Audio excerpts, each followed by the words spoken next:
At sa umaga pong ito ay meron po tayong bisita, bagong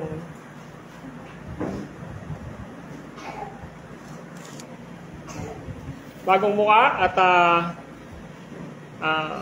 welcome po natin si Brother Boyet, si Sister Nene, at saka po yung mag-asawa na si Brother Boy, at saka yung anak nyo? Okay, anak nila. So, palakpakan po natin para kay Lord. Welcome kayo para sa gawain ng ating Panginoong Diyos. Nawa ay pagpalain kayo ng Lord sa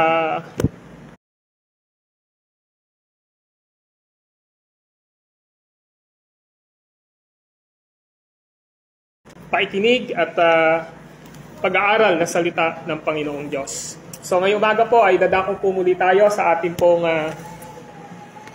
pinakapuso ng ating gawain. Wala pong iba kundi ang pangangaral na salita ng ating Panginoong Diyos. Tayo muna po ay manalangin. Let us pray. Panginoon po namin Diyos na banal at makapangyarihan sa lahat, kami ho ay nagpapasalamat at nagpupuri sa iyo sapagkat kayo po ang Diyos na makapangyarihan na gumagawa sa buhay ng bawat isa. We are thankful, Lord, sapagkat kami po ay ibinilang nyo sa mga tupa na inyo pong tinubos sa pamamagitan ng kamatayan ng aming Panginoong Hesukristo. At ngayon pong umaga, pinagpapasalamat namin sapagkat muli po ang inyong mga salita ay aming pong matatanggap, ang inyong mga salita ay aming maririnig, at hinihiling ko po na ang banal mong Espiritu ang siyang magbigay ng kakayahan na maintindihan o maunawaan ang inyong mga salita na ipapaliwanag mula sa bibig galing sa inyong banal na kasulatan ng inyong pong lingkod na tagapangaral. Nawa po ang biyaya nyo ay masigit na sumagana sa aming mga buhay upang dito sa pag-aaral namin sa aklat po ng mangangaral o ng Ecclesiastes, lalong-lalo na po, Panginoong Diyos, dito sa pangwakas na mga salita nyo ay masigit naming maunawaan na ang buhay namin dito sa lupa ay pansamantala lamang. Darating ang oras na haharap at haharap kami sa inyo katulad ng sinasabi dito sa Mangaral chapter 12. Alalahanin namin kayo bago bumalik ang aming katawan lupa at ang Espiritu ay bumalik sa Diyos nang may bigay nito. At ang pinaka-mainam na conclusion na aming natanggap sa chapter 12 verse 14, anuman ang aming gawin, Panginoon, sa lahat ng bagay, alam namin, Panginoon, na pagsusulit namin ang lahat ng ito sa inyo. Salamat na lamang sapagkat natitiyak namin dahil kay Kristo ay meron kaming buhay na walang hanggan.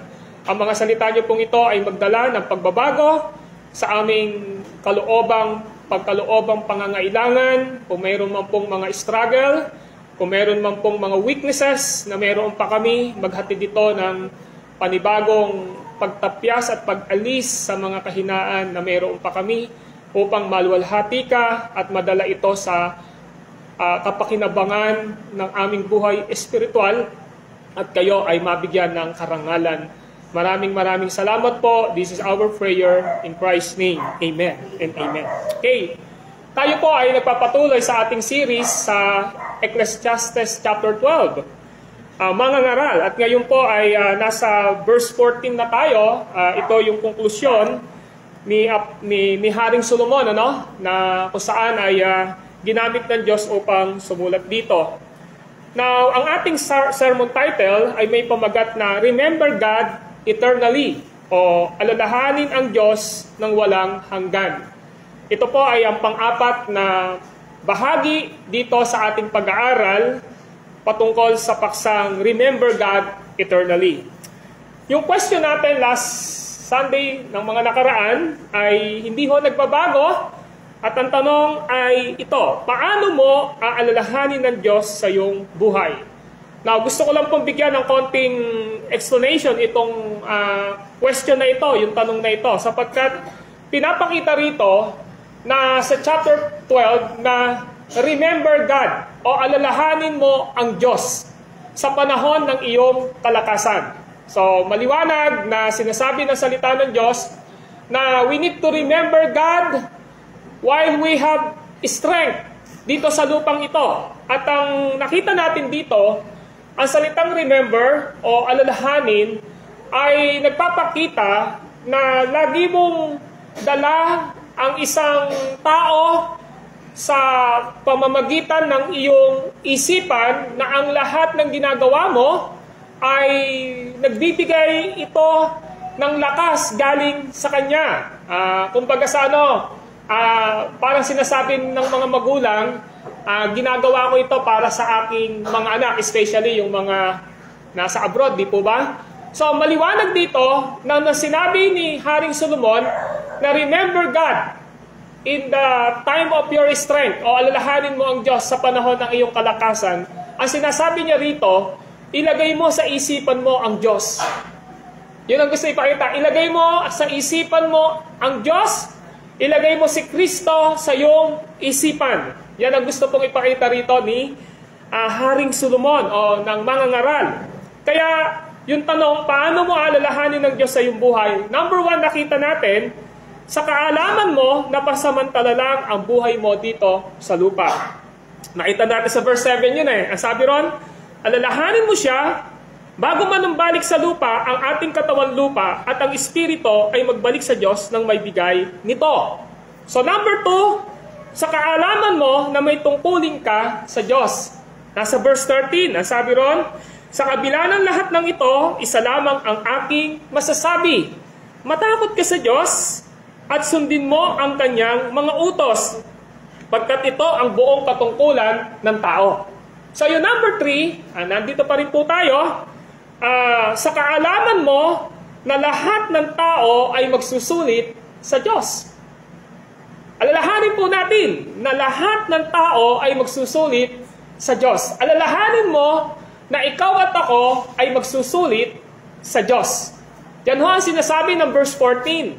Tingnan nyo ho. Dito sa passage ng Ecclesiastes o mga ngaral 12:14. Lahat ng gawin natin, hayag man o lihim, mabuti man o masama, ay isusulit natin sa Diyos. Yung pinag-aralan natin last Sunday sermon, maliwanag na lahat ng tao, pagkayari ng kamatayan, ay dadalahin niya ang kanyang sarili sa paghatol sa Diyos. Siya man ay ligtas o hindi ligtas. Mananampalataya man siya o hindi mananampalataya. At ang nag-iisang basihan ng paghatol ng Diyos sa tao ay walang iba kundi ang ebanghelyo ng Diyos, the gospel of God, na nakasentro sa ginawa ng ating Panginoong Jesucristo sa cross. Sa kanyang katangian na He is a God and He is a man, at sa kanyang tinatawag na complete works o kompletong gawain tinapos niya sa cross ng Kalbaryo. Nakita natin sa Romans chapter 2 verse 16, sabi ni Paul, mangyayari ito na ang lahat ng lihim ng tao ay ahatulan ayon sa mabuting balita ni Kristo na ipinangaral ko sa inyo. So generally speaking, unbeliever or believer, after that, yung kaluluwa nila harap sa Diyos at ang nag-iisang pamantayan ng ating Panginoon ay walang iba kundi ang ebanghelyo ni Kristo. Atin na pong kinungklud sa ating pag-aaral noong nakaraang Sunday na ang lahat ng hindi mananampalataya na namamatay ay wala na hong pag-asa sa kaligtasan, sapagkat ang kanilang mga kaluluwa ngayon ay pinahihirapan na sa apoy, sa pansamantalang kalagayan.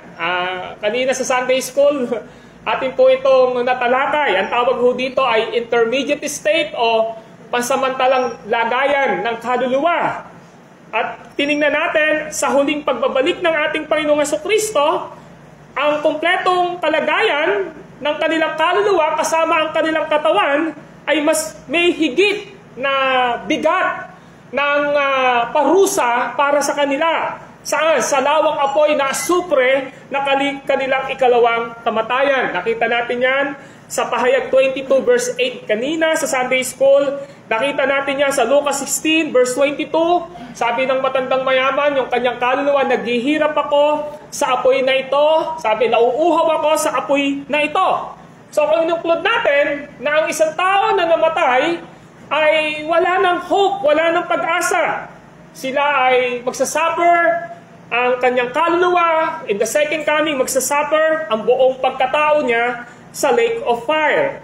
Mga kapatid, sa umagang ito, tandaan natin, ito yung bigyan natin ng point ngayon. Ang lahat ng mga mananampalataya kay Kristo pagkatapos at sa darating na paghatol ng ating Panginoong Diyos ay tinatawag na haharap sa ating Panginoong Diyos. We, as a believer, sa ayon sa gusto po natin, haharap tayo sa Panginoong Diyos. Katulad ng pagharap ng mga hindi mananampalataya kay Kristo sa kanilang kamatayan at sa huling paghatol. So maliwanag, tayo na lahat ng mananampalataya, pagkayari ng kamatayan natin, mayroong hatol ang Diyos sa atin. Maganda na nga lang at nahahatulan tayo pagkayari ng kamatayan. Dahil nga ho kay Kristo ay mayroon tayong katiyakan ng buhay na walang hanggan. At ang kakumpletohan ng ating kaligtasan ito ay walang iba kundi sa pangkalahatang paghatol ng Diyos sa pagbibigay niya ng kumpletong kaligtasan sa tinatawag na maluwalhating katawan na kumpletong kaligtasan.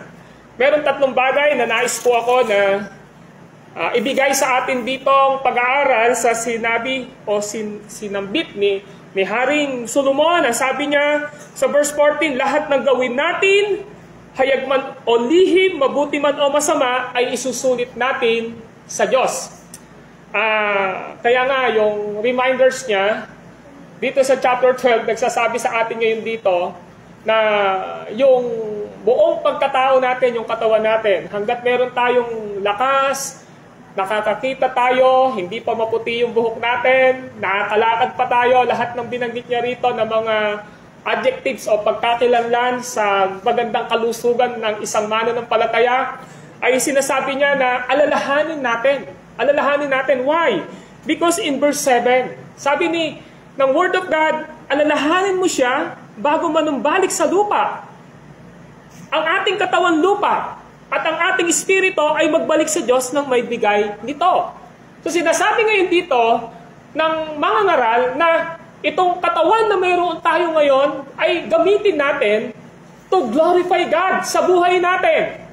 Hindi ito bago sapagkat kahit si Apostol Pablo sa unang Korinto kabanatang 6, ang talata 21, ang sabi niya, ang inyong katawan ay hindi talagang sa inyo. Kaya gamitin nyo ito para sa ikaluluwalhati ng Diyos. So yun yung gusto ipakita dito.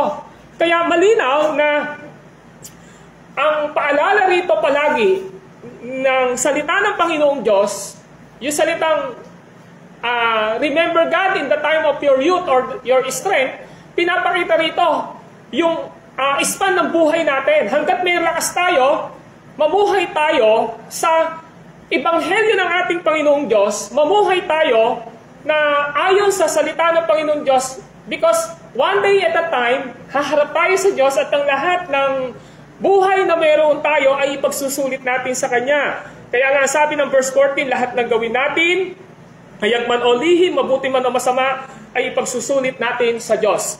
So number 1, God's judgment to believers after death. Gusto ho natin ipakita muna rito. Kapag namatay ang mananampalataya, sabi natin, ililibing ang kanyang katawan. Pero ito ang gusto ko pong ipaunawa sa inyo. Once lang isang tao, in the twinkle of his eyes or her eyes, na namatay siya, ang kanyang kaluluwa na humiwalay sa kanyang katawan, immediately, kaagad-agad, haharap po sa Panginoong Diyos. Haharap po sa Panginoong Diyos. Hindi ho totoo yung tinatawag na 12 days na pag namatay yung tao, yung kaluluwa, iikot-ikot muna.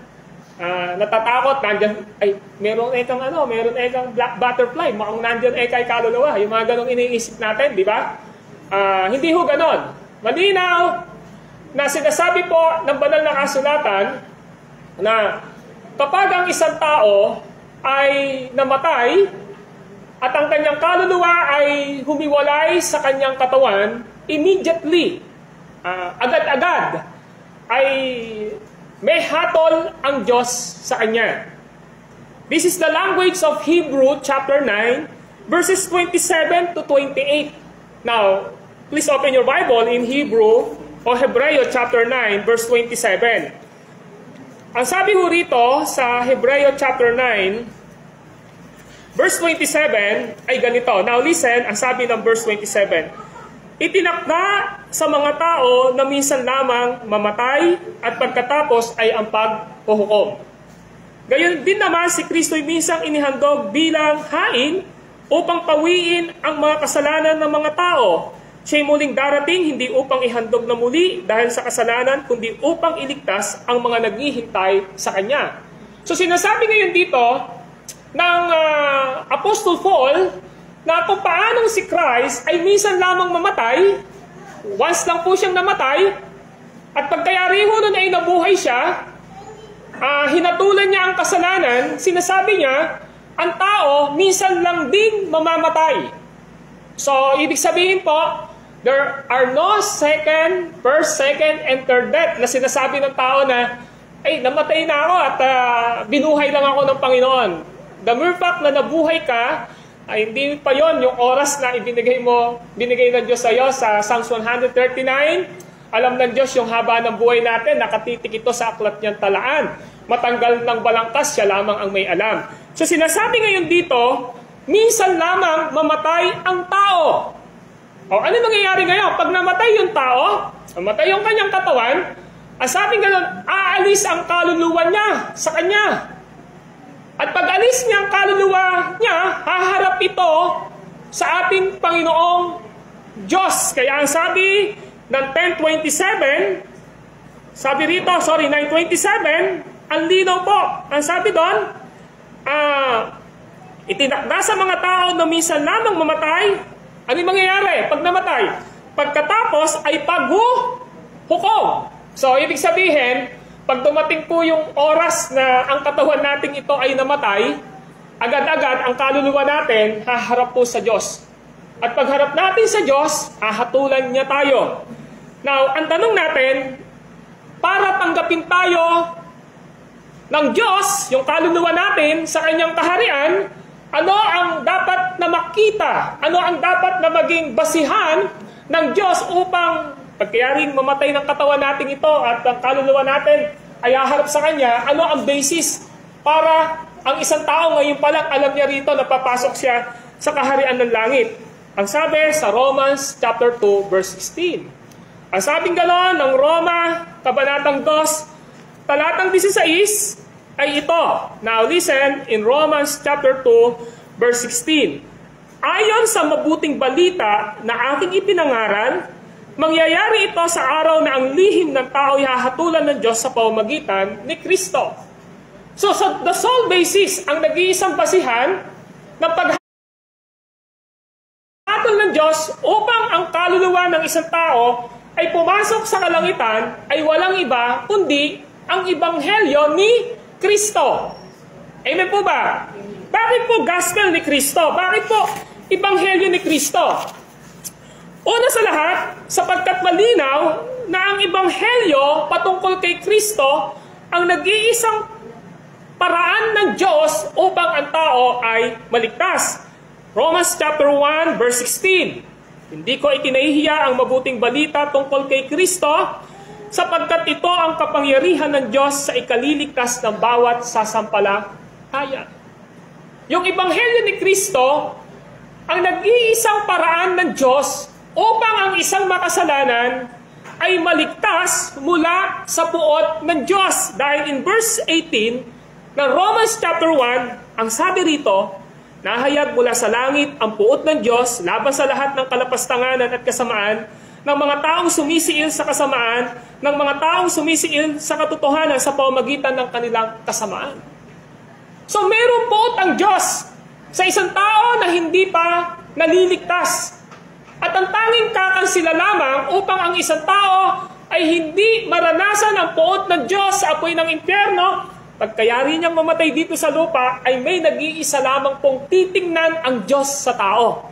At yon ay walang iba, kundi si Kristo. Si Kristo ang titingnan ng Diyos. Ang paghatol ng Diyos ay nakabatay kay Kristo. Pinaniwalaan mo ba na si Kristo ay Diyos? Pinaniwalaan mo ba na si Kristo ay tao? Diyos siya, kaya kanya tinubos. Tao siya, kaya siya namatay sa cross upang tubusin ang iyong kasalanan. Pinaniniwalaan mo ba ang Matthew chapter 1 verse 18? Ang sabi doon na papangalanan siyang Jesus as a man upang iligtas ang kanyang bayan, ang kasalanan ng tao. He is a man. In verse 23, papangalanan mo siyang Emmanuel, na ang ibig sabihin kasama natin ang Diyos. So in the one person of Jesus Christ, kailangan paniwalaan natin na He is a God and He is a man. Kaya pagka ang tao, sinabi niya na naniniwala ako na si Jesus ang tagapagligtas ko, pero hindi ko siya pinaniniwala ang Diyos, wala hong kaligtasan sa ganung uri ng paniniwala. Kung sasabihin ng isang tao, naniniwala ako kay Kristo na Diyos at tao siya, pero kailangan ko pa ng isang taong tagapamagitan, hindi ho yun. Mali po ang ganung paniniwala. Why? Because the only basis of our salvation is the death and the resurrection of Jesus Christ. In 1 Corinthians chapter 15, tingnan niyo po ang sabi doon, upang i-define ang ebanghelyo ng ating Panginoong Jesucristo, ang sabi niya sa talatang 3, sapagkat ibinigay ko sa inyo itong pinakamahalagang aral na tinanggap ko rin. Si Kristo'y namatay dahil sa ating mga kasalanan bilang katuparan ng nasasaad sa kasulatan. Inilibing siya at muling nabuhay sa ikatlong araw ayon sa kautusan. Namatay si Kristo para sa kasalanan mo at kasalanan ko. Nilibing siya at muli siyang nabuhay para sa kasalanan mo at para sa kasalanan ko. Now, the language of Apostle Paul in 2 Corinthians chapter 5, verse 22, ganito ang makikita natin in 2 Corinthians chapter 5, verse 22.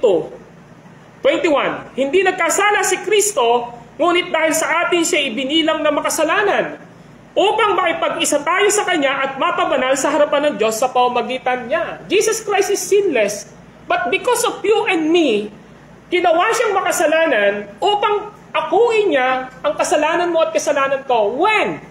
Nang namatay siya sa krus ng Kalbaryo. Nang namatay si Kristo sa krus ng Kalbaryo, hindi para sa kanya yon. Inako niya ang iyong kasalanan. That's why he was crying at sabi niya doon, Ama ko, bakit mo ako pinabayaan? Di ba? Why? Naranasan niya ang puot ng Diyos na sana para sa iyo.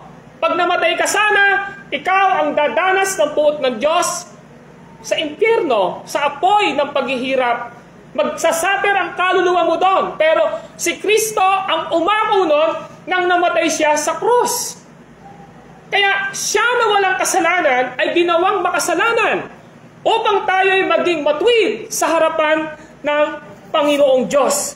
So maliwanag po mga kapatid na ang basis after death, pag namatay yung katawan natin ito, umalis ang kaluluwa natin, humarap sa Panginoong Diyos, ang hahanapin at hahanapin ng Diyos sa atin ay walang iba kundi si Kristo na siyang nag-iisang basihan ng ating kaligtasan at pananampalataya.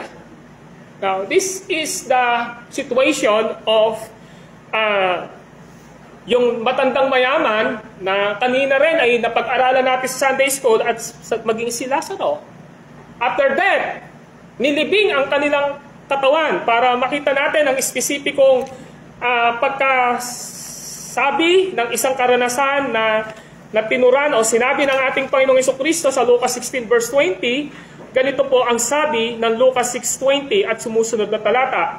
At may isa namang pulubing nagngangalang Lazaro, tatad na sugat, na nakalupasay sa may pintuan ng mayaman, upang mamulot kahit mumong na uhulog mula sa hapag ng mayaman. At dooy, nilalapitan siya ng aso at dinidilaan ang kanyang mga sugat.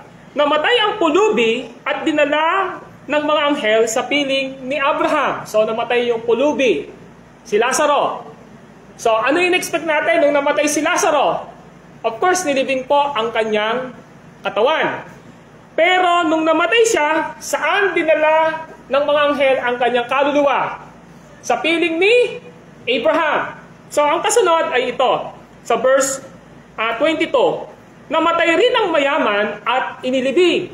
So namatay yung mayaman, walang relasyon sa Diyos, inilibing ang kanyang katawan.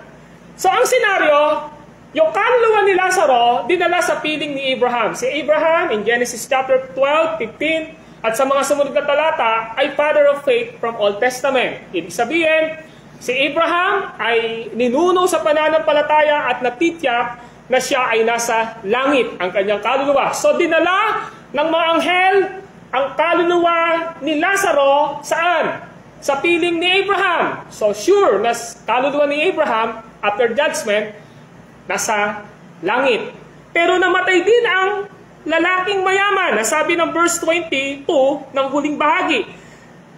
Nung namatay yung mayaman at inilibing, sabi ng verse 23, sa gitna ng kanyang pagdurusa sa Hades. So ba't nagdurusa yung matandang mayaman? Saan siya nagdurusa? Sa Hades. Nilibing ang katawan, pero ang kanyang kaluluwa naghihirap sa Hades. At ang sabi niya ay ito, maliwanag, ang sabi niya, utusan ninyo si Lazaro na isausawa sa tubig ang dulo ng kanyang daliri at palamigin ang aking dila sapagkat naghihirap ako sa apoy na ito. Sabi ng matandang mayaman in verse 24. So saan naghihirap ang kanyang kaluluwa? Sa apoy. So after that, hatulan tayo ng Diyos at kung hindi makikita si Kristo sa atin, well, ang kaluluwa ay magsasuffer sa Hades, sa apoy ng paghihirap. Pero ang sabi rito, if you are genuine and truly believer na nakasentro ang iyong kaligtasan kay Kristo sa Ebanghelyo ni Kristo, I tell you the truth, in the same what God did sa buhay ni Lazaro ay mararanasan ng bawat isa sa atin. I tell you the truth, hindi natin alam kung kailan tayo mawawala sa mundong ito. Pero isang bagay ang gusto ipakita sa atin, surely and certainly, after death, there is a judgment. Amen? There is a judgment. Hahatulan tayo ng Panginoong Diyos. What happened to the soul of saved in heaven? Ano ang gagawin? Kung siya ay nakakitaan ng Ebanghelyo ni Kristo, ang kanyang kaluluwa ay ilalagay sa heaven, ano ang ginagawa ng kaluluwa sa langit? Now open your Bible sa Pahayag chapter 7. Ang sabi ng Pahayag chapter 7 ay ito, in verse 9 to 17. Pagkatapos ito'y nakita ko, ang napakaraming taong di kayang bilangin ni numan, sila'y mula sa bawat bansa, lahi, bayan at wika, nakatayo sila sa harap ng trono ng kordero, nakadamit ng puti at na may hawak na mga palaspas. Verse 10, sabay-sabay nilang sinabi, ang kaligtasan ay mula sa kordero, sa ating Diyos, nakaluklok sa trono. Tumayo ang lahat ng anghel sa palibot ng trono ng matatanda at ng apat na nilalang na buhay. Sila'y nagpatira pa sa harap ng trono at sumamba sa Diyos. Ang wika nila, Amen. Sa ating Diyos, ang kapurihan, kadakilaan, karunungan, pagpapasalamat, karangalan, kapangyarihan, at kalakasan, magpakailanman. Amen. Tinanong ako ng isa sa matatanda, sino ang mga taong nakadamit ng puti at saan sila nanggaling? Hindi ko po alam, tugon ko. Kayo ang nakakaalam at sinabi niya sa akin, sila ang mga nagtagumpay sa kabila ng mahigpit na pag-uusig. Nilinis nila at pinaputi sa dugo ang kordero ng kanilang damit. Iyan ang dahilan kung bakit sila nasa harap ng trono ng Diyos at naglilingkod sa Kanya araw-gabi sa templo niya at nakaluklok sa trono ang kukupop sa kanila. Hindi na sila magugutom o mauuhaw, hindi na sila mabibilad sa araw o mapapaso ng anumang matinding init, sapagkat ang korderong nasa gitna ng trono ang magiging pastor nila.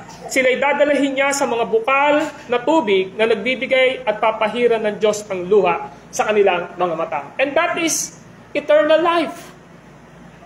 Pagkayari nating hatulan ng Diyos, nakita si Kristo sa atin, may katiyakan po tayo na tayo ay pupunta sa langit at makakapiling natin ang ating Panginoong Jesucristo.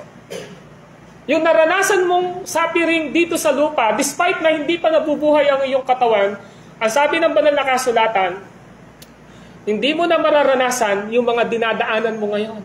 Na may sakit ka, umiiyak ka, nasasaktan ka, everything na pwede mong daanan dito sa mundong ito ay papawiin ng Panginoong Diyos despite na ito ay hindi pa kumpletong pagliligtas dahil ang kaluluwa mo is in the presence of the Lord.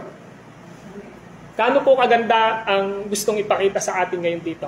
Ito yung gustong ipaunawa sa atin. Kapag ang mga kaluluwa ng mananampalataya ay tinanggal na mula sa langit, mula sa pansamantalang nilalagakan niya, ito ay ilalagay ng Diyos sa bagong langit at bagong lupa. So ito ang maganda. Dahil kapag namatay ang tao, hindi pa yon yung kumpletong kaligtasan niya hanggat di bumabalik si Kristo. Bakit po? Kaluluwa pa lang po ang naliligtas. Hindi pa po naliligtas ang katawan.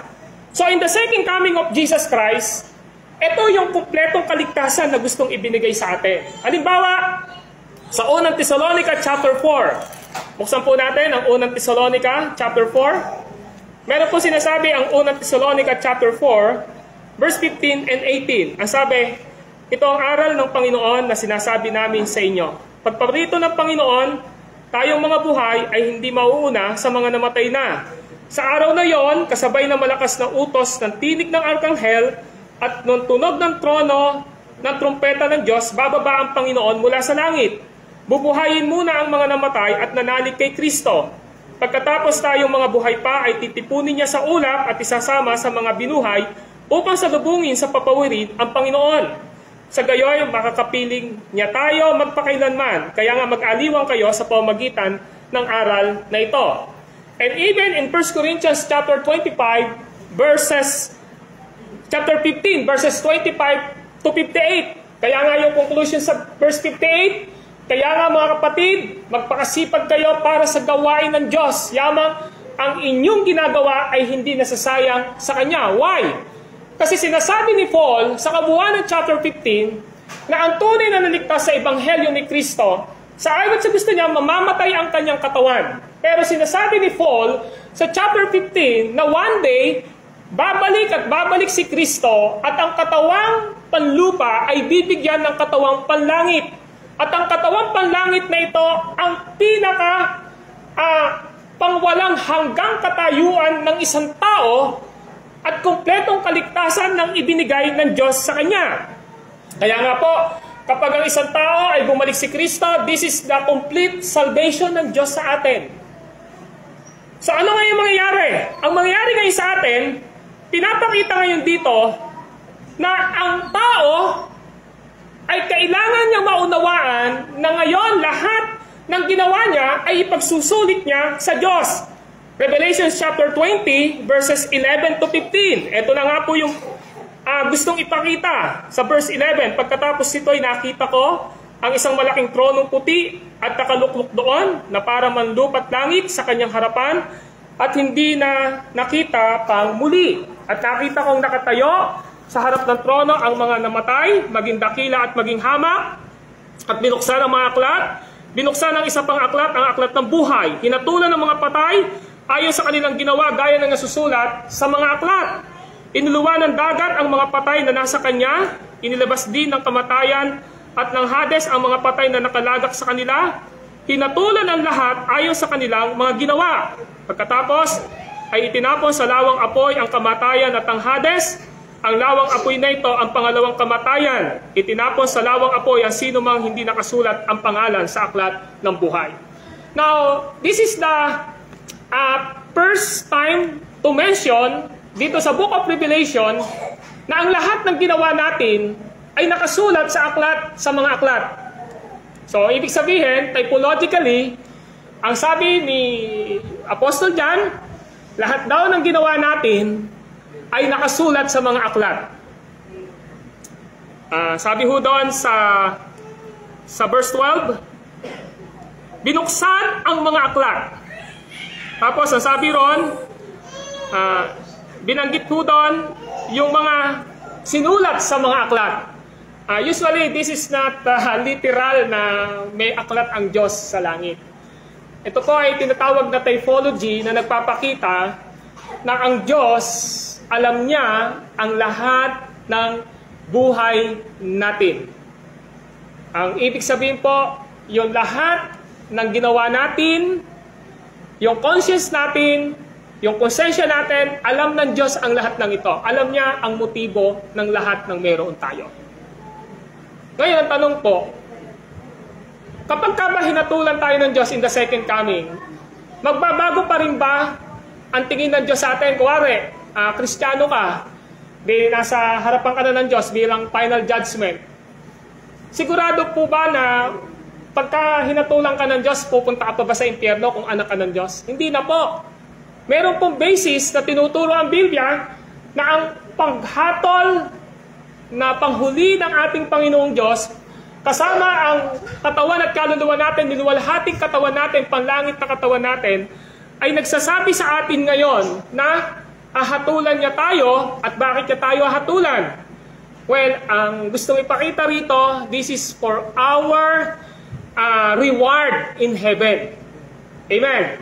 Kasi hindi ka na pupunta sa impyerno kasi nung namatay ka, nilibing yung katawan mo, dahil nakita nga yung gospel ni Kristo sa'yo, yun yung pinanampalatayaan, yung kaluluwa mo, nandun na sa heaven. Kaya yung final judgment, hindi ka hatulan ng Diyos doon para pumunta ka pa sa impyerno. Kaya ka hatulan doon upang sa reward na inihanda ng Diyos sa'yo. Paano po natin malalaman yon? Now, maliwanag po na makikita natin yan sa 2 Corinthians chapter 5 verse 10. Pwede ba? Tingnan muna natin itong 2 Corinthians chapter 5 verse 10. Sa 2 Corinto chapter 5 verse 10, ganito po ang sinasabi. Sapagkat bawat isa ay haharap sa hukuman ni Kristo upang tumanggap ng kakulang ganti sa kanyang ginawa, mabuti man o masama, nang siya'y nabubuhay sa daigdig na ito. Ano yung kaukulang ganti? Ano yung sinasabi ni Paul dito ngayong kaukulang ganti? Well, hindi na po ito kaukulang ganti para mananampalataya ka. Pag dumating si Kristo, pupunta ka pa sa impyerno. Hindi. Ang kaukulang ganti na binabanggit dito ay walang iba kundi nasa 1 Corinthians chapter 3 verse 13 to 15. Ano sinasabi doon? Sa 1 Corinthians chapter 3 verses 13 to 15, ito po ang sinasabi sa verses 13 to 15 ng unang Korinto chapter 3 verses 13 to 15.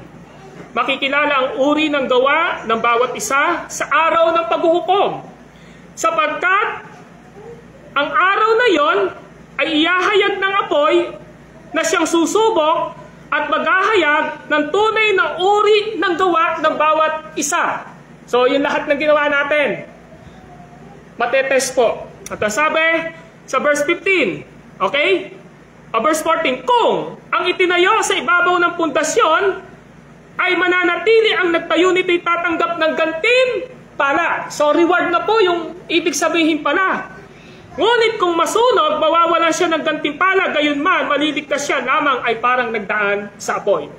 So the final judgment of God is assure for our reward. This is not for our salvation na hatulan pa ba ako ng Diyos sa final judgment? Pag nabuhay ba yung katawan ko? Eto na, yung makalangit na katawan.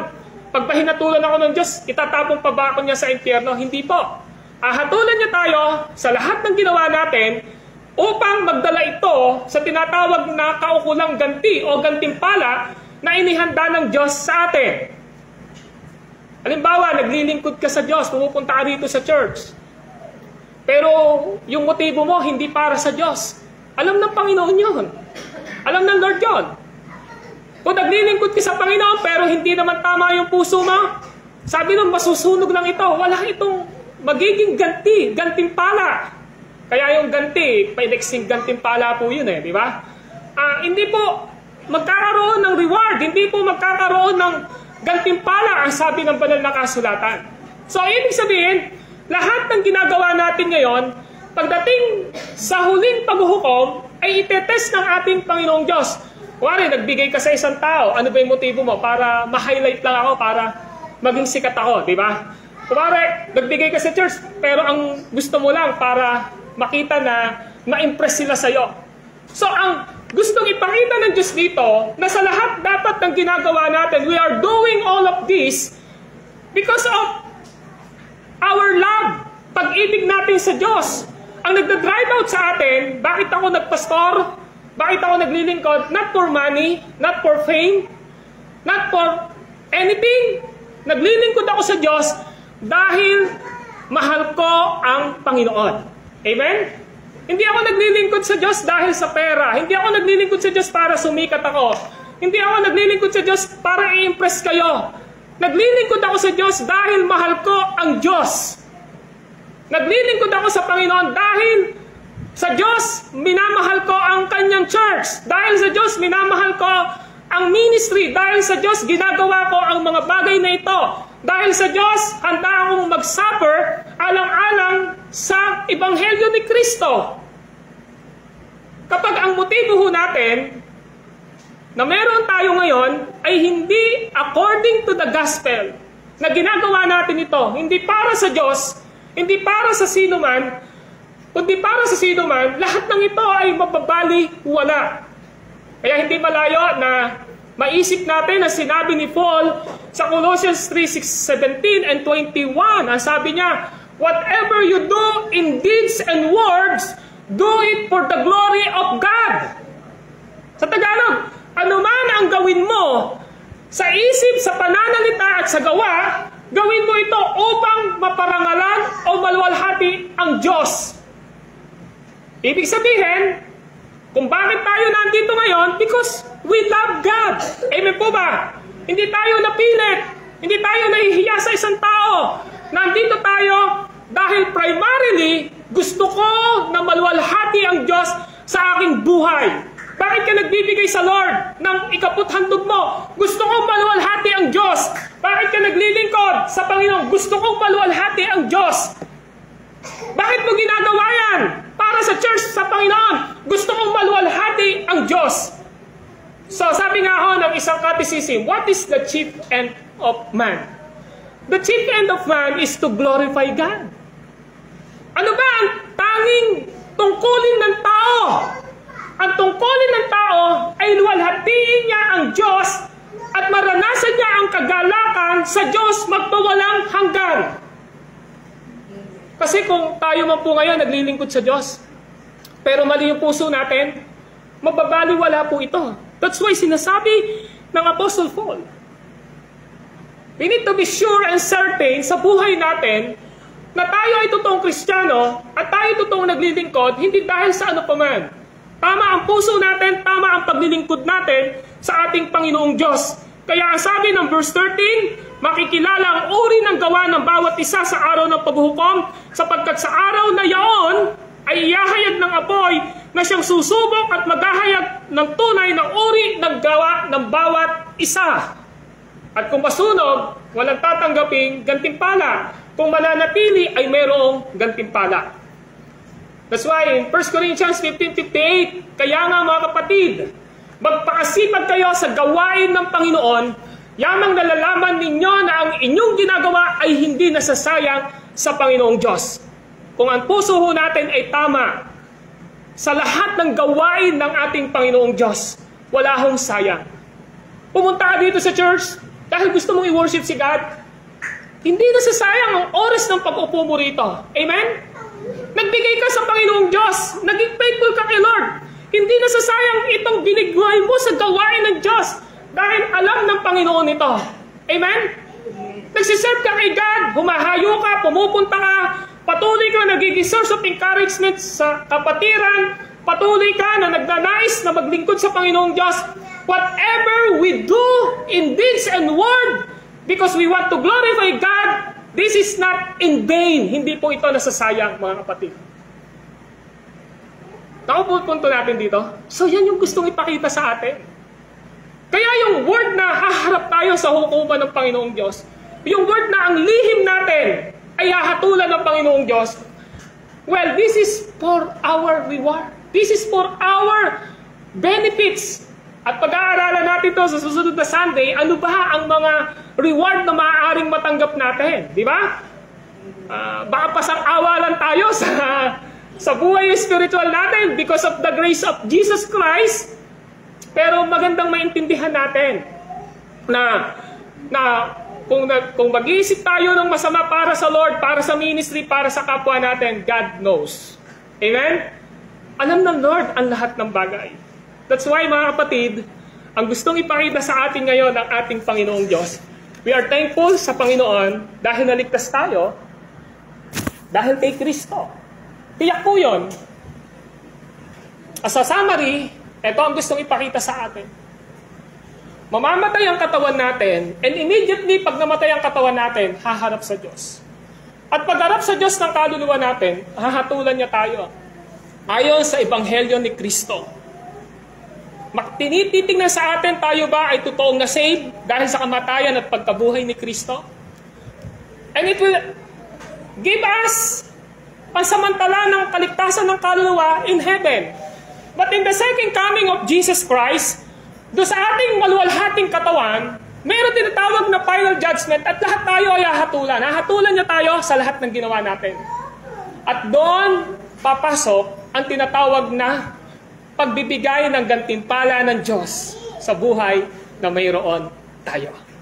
Mga kapatid, kung nanghihina ka sa pananampalataya mo, naway na-encourage ka ng salita ng Diyos.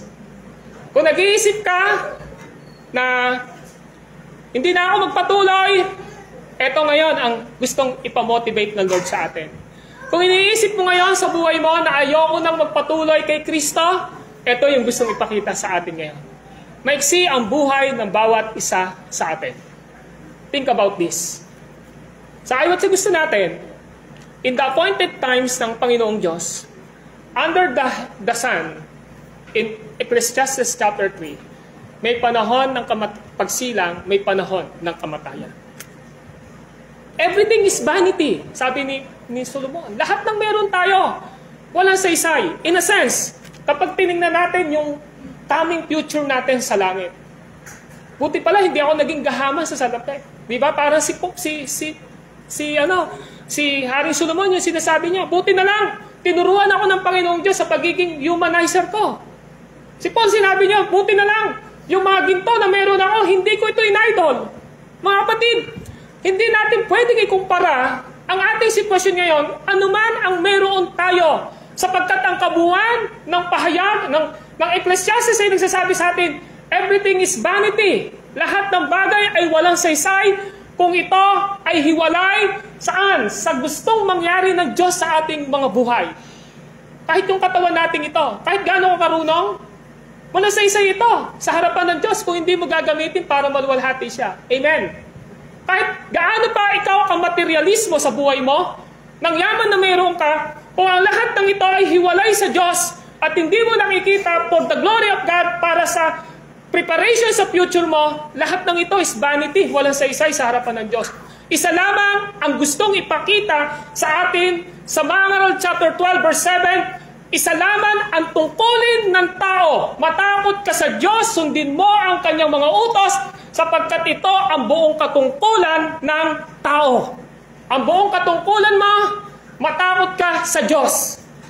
Sundin mo ang kanyang mga utos. Mamuhay ka sa Ebanghelyo ni Kristo at patuloy na magbigay ng kaluwalhatian sa Panginoong Diyos sa lahat ng bagay na ipinagkakatiwala niya sa iyo at sa akin. So mga kapatid, let us remember God eternally. Alalahanin natin ng Diyos sa buhay natin. Hindi lamang ngayon, kundi magpawalang hanggan. Alalahanin natin siya sa buhay natin. Lord, kung ano man yung dinadaanan ko ngayon, alalahanin pa rin kita. Lahat ng bagay na meron tayo ay dapat na inuugnay natin sa kaluwalhatian ng Panginoon at sa pagbibigay niya ng kaligtasan para sa atin sa buhay na walang hanggan. Let us pray. Panginoon naming Diyos na banal at makapangyarihan sa lahat, we are thankful sa umagang ito sa mga salita niyo na aming natanggap. Pagpalain niyo po ang lahat ng ito sa aming mga puso at naway tulungan niyo na i-realign ang aming mga sarili based on the Word of God na aming pong natanggap at narinig ngayon. Nawa po, kung meron man nanghihina sa pamamagitan ng mga salita niyo pong ito, ay palakasin niyo kami. Kung meron mang itweet, nawa po, matuto kami mag-submit o magpasakop sa inyong mga salitang ito. Ang lahat po ng ito, ay hiling namin sa inyo sa pangalan ni Kristo Jesus. Lahat tayo magsabi ng